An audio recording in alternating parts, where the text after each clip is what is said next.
আজকে আপনাদেরকে অনেক সুন্দর একটা রেস্টুরেন্টের সাথে ইন্ট্রোডিউস করাই দিব। এই রেস্টুরেন্টের নাম হচ্ছে কালিজিরা রিভার নেভি ক্যাফে। লোকেশনটা আমি একটু বলে দেই। রূপাতলি থেকে কালিজিরার দিকে আসার পরে মানে কালিজিরা ব্রিজের ঢালে এই যে এই পাশে দেখাও ঠিক ঝালকাঠির এরিয়াটা যেখান থেকে স্টার্ট হয় ঠিক সেইখানে হাইওয়ে রোডের পাশে এই ক্যাফেটার লোকেশন। আমি একটু এখন ঘুরে আপনাদেরকে ভিতরটা দেখাবো। অনেক দিন ধরে এই জায়গাটায় যাব করতে করতে ফাইনালি আজকে চলে গেলাম, তাও অনেক দিন পরে। আজকে আমার ভিডিওতে আমি এই রেস্টুরেন্টের এনভায়রনমেন্ট, এখানকার ওয়েটার ভাইয়াদের সার্ভিস, বিহেভিয়ার এবং এখানে কি কি আছে, খাবারের মান কেমন, দাম কেমন, সব কিছুই আমি ভিডিওতে বলে দিব। বরিশালে যারা ঘুরতে যাওয়ার জন্য কোনো জায়গা খুঁজে পাচ্ছেন না এবং ভালো ভালো খাবারের সঙ্গে একটা ভালো অ্যাম্বিয়েন্স, একটু ছবি তোলার জন্য ভালো এনভায়রনমেন্ট চান, তাদের জন্য আজকের জায়গাটা একদমই পারফেক্ট। জায়গাটা এতটা খোলামেলা যে আপনারা বাচ্চা সহ এখানে এসে কিন্তু অনেক এনজয় করতে পারবেন, যেমনটা আমি আমার বাচ্চাকে নিয়ে এখানে গিয়ে এনজয় করেছি।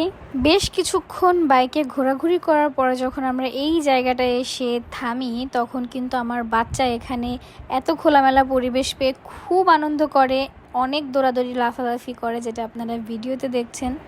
কি আর বলবো, ফ্রেন্ডস অ্যান্ড ফ্যামিলি যাই বলেন না কেন, ইভেন যারা প্রেম করছেন তাদের জন্য পারফেক্ট একটা জায়গা।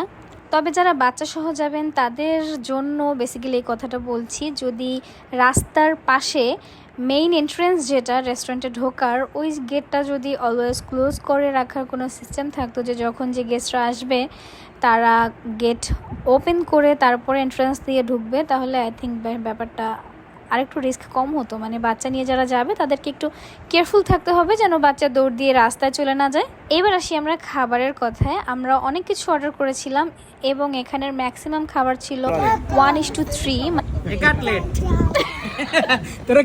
আমরা অনেকগুলা খাবার নিয়েছিলাম একটা একটা করে, মানে 1:3 যেটাকে বললে। আমরা মানুষ ছিলাম 8 জন।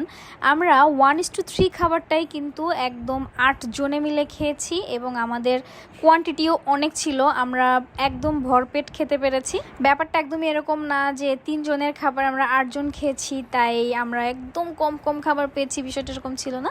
আমরা খুব এনজয় করে খাবারটা খেতে পেরেছি। মানে কোয়ান্টিটির বিষয়টা বুঝাচ্ছি আমি, কোয়ান্টিটি অনেক ভালো ছিল। আমরা খাবার হিসেবে নিয়েছিলাম Thai soup, wonton, fried chicken, chicken cutlet, আর আমার চিকেন ক্যাশনাট সালাদটা বেশ কয়েকদিন যাবৎ খেতে ইচ্ছে করছিল, ওইটা নিয়েছিলাম। এবং তাদের রিকোয়েস্টে আমরা লাস্টে কিন্তু চাউমিনটা নিয়েছি, যেটা মিক্সড চাউমিন ছিল। তারা বলছিল এই চাউমিনটা একবার খেয়ে দেখেন, বরিশালের বেস্ট চাউমিন মনে হবে। অ্যান্ড আসলেই চাউমিনটা অনেক মজার ছিল, আপনারা মাস্ট ট্রাই করবেন এটা। আরেকটা মজার ব্যাপার যেটা, এতগুলা খাবার আমরা খেয়েছি, বিলাস ছিল কত জানেন? মাত্র 2500 টাকা। এর মধ্যে কিন্তু পানি, ড্রিঙ্কস অনেক কিছু ইনক্লুড ছিল।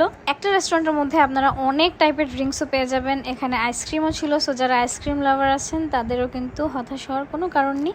সো আজকের ভিডিওটা এখানেই শেষ করছি। আল্লাহ হাফেজ।